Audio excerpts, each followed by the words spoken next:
my crafty friends, welcome back. Thanks for joining me today. So today is volume 8, episode 8 of my fun folds. And I do have an announcement to make. I will be putting them on hold for a brief period. Some of you may know that I work for an accountant and this is our busy time of year, but I will be picking them back up in May.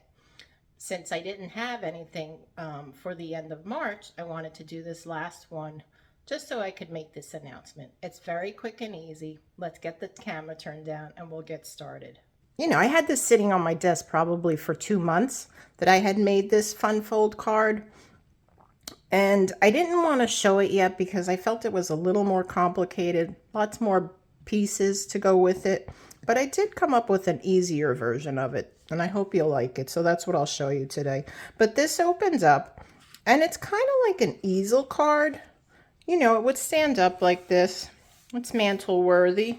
You've got this nice little easel here. But when I was playing with it, I felt that it was, you know, I mean, it does stay, but sometimes it slides and it just gets caught. So it doesn't really sit as well as I'd like it to sit. But plenty of area to write your message. My other sample won't have too much area to write, but I don't write that much anyway, so. But let's get started. So I will need 2 pieces of colored cardstock, and here I am using Misty Moonlight, which is a retired color. And I need 2 pieces that are 4 1/4 by 5 1/4. I'm sorry, 4 1/4 by 5 1/2. I need 2 of those. Then I need a piece of designer series paper, which measures 4 inches by 5 1/4. Another piece which measures 1 3/4 by 5 1/4. And then I need basic white, 5 1/4 by 7 1/2. I haven't cut that yet, so let me do that right now. And we'll be scoring that piece. So as I mentioned, sometimes I don't use Stampin' Up products in these fun folds. They're just samples, so it doesn't really matter. Now this might be Stampin' Up paper. I don't even know. I didn't have the outer covering for it, so I don't know what it's from. So let me cut this down to 8 1/2 by 11. Just so I can start with an 8 1/2 by 11 sheet. It just makes it easier for me.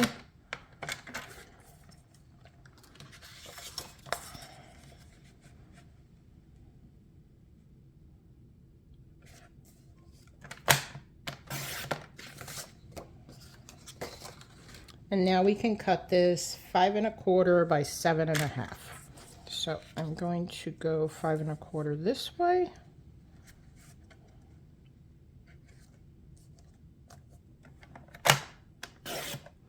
Another nice scrap, and 7 1/2.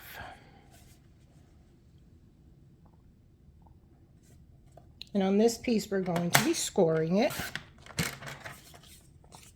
So you'll want to score it at 1 3/4. Sure the blade is out of the way and score. And then at 3 1/2.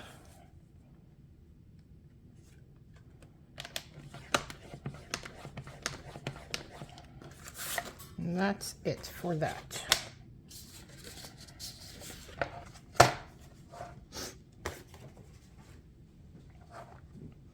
All right, so you want to do a mountain fold and burnish it with your bone folder. Give it a nice crease. And then you want to do a valley fold. I'll burnish that as well.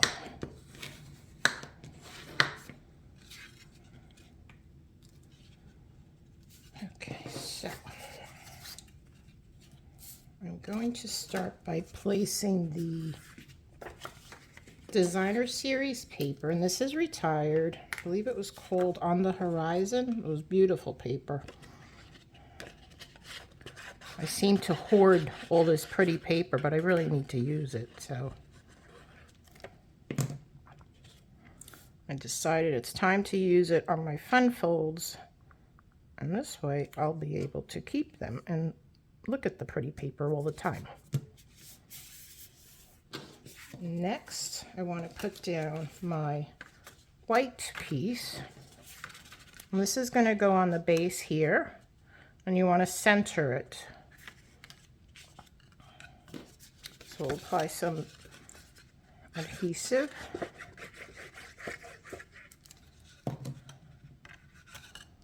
Make sure we center it.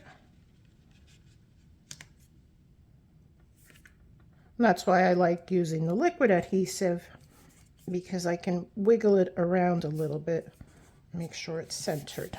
All right. And then next, what I want to do,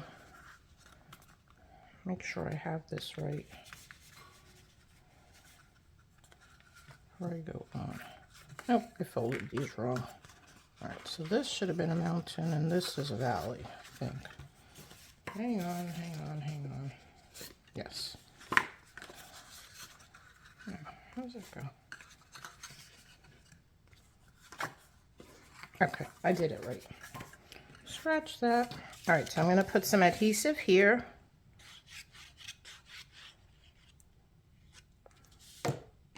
And then we're going to place this over it, making sure that you're lining it up with the bottom piece. Again, that's why the liquid glue is important, because it allows you to move it around and get it lined up.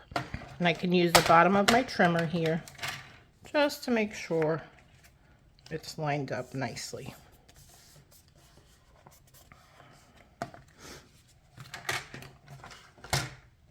All right, so now we're done with the glue. And this piece here, which is 1 3/4 by 5 1/4, will go right here, and I'll put it down with dimensionals.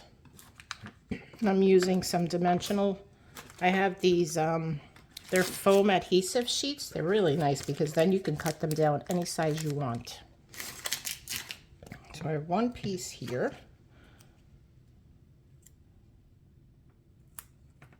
I'll cut some more.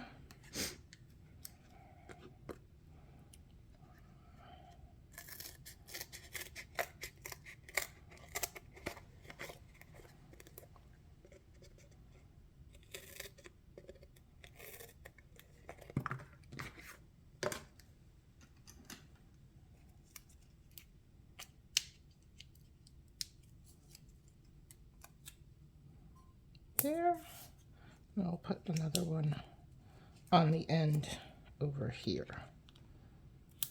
So, peel off the backings.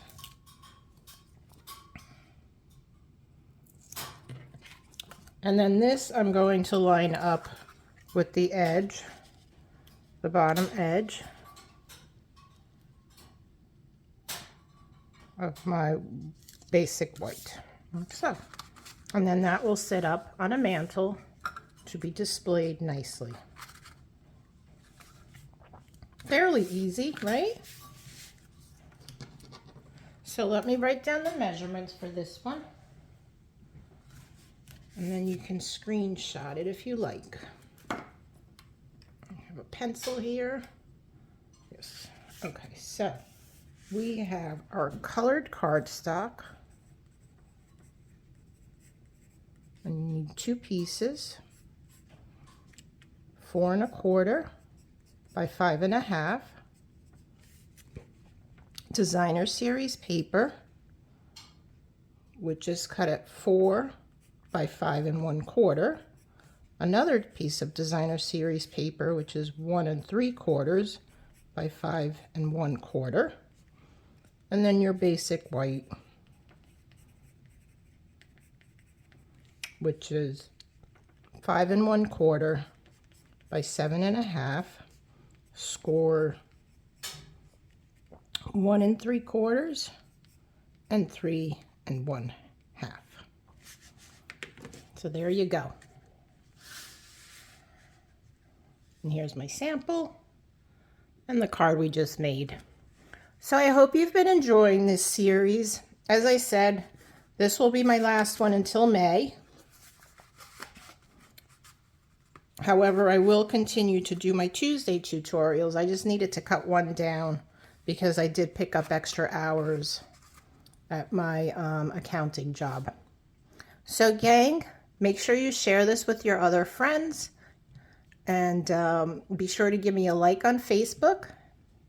If you're not a subscriber, I'd love to have you subscribe to my channel. If you are a subscriber, thank you so much. I appreciate you. And if you're one of my current customers, I appreciate you as well. If you're not a customer and you'd like a catalog, please request one. There's a link below the video that will take you to a page where you can request a catalog. And if there's any products you ever want from that I sell, please be sure to either contact me, or again, in the description below the video, you can find the information for my website. Until next time, friends, have a great day. Happy stamping. Take care. Bye-bye.